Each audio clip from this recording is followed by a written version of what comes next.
Двум жителям Коми вручили медали за спасение погибающих на водах. Награждение приурочили ко Дню Государственной инспекции по маломерным судам.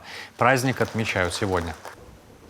Сегодня мы поздравили одних из самых лучших, неравнодушных граждан, которые все-таки оказали помощь и спасли те жизни, которые будут жить и дальше продолжать существовать.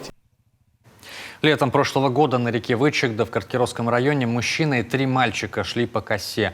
В один миг они провалились в яму. Мужчина пытался спасти детей, но погиб. К утопающим на помощь бросились находившиеся неподалеку Артем Кынев и Иван Нечаев. Им удалось спасти 2 ребят, а вот тело 3-го до сих пор не найдено. Я оказался там случайно, я просто проплывал мимо. И когда проплывал, очередной раз поднял голову, чтобы посмотреть, куда я плыву, и услышал крики о помощи. И поплыл туда.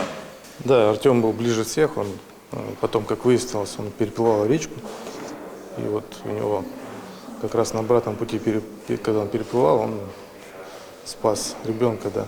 А я в это время находился на берегу, как бы далеко был. И услышал этот громкий крик о помощи.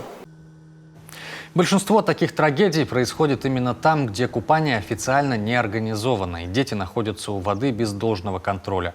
Так, на днях в Кайгородском районе при купании в необорудованном месте утонул 14-летний подросток.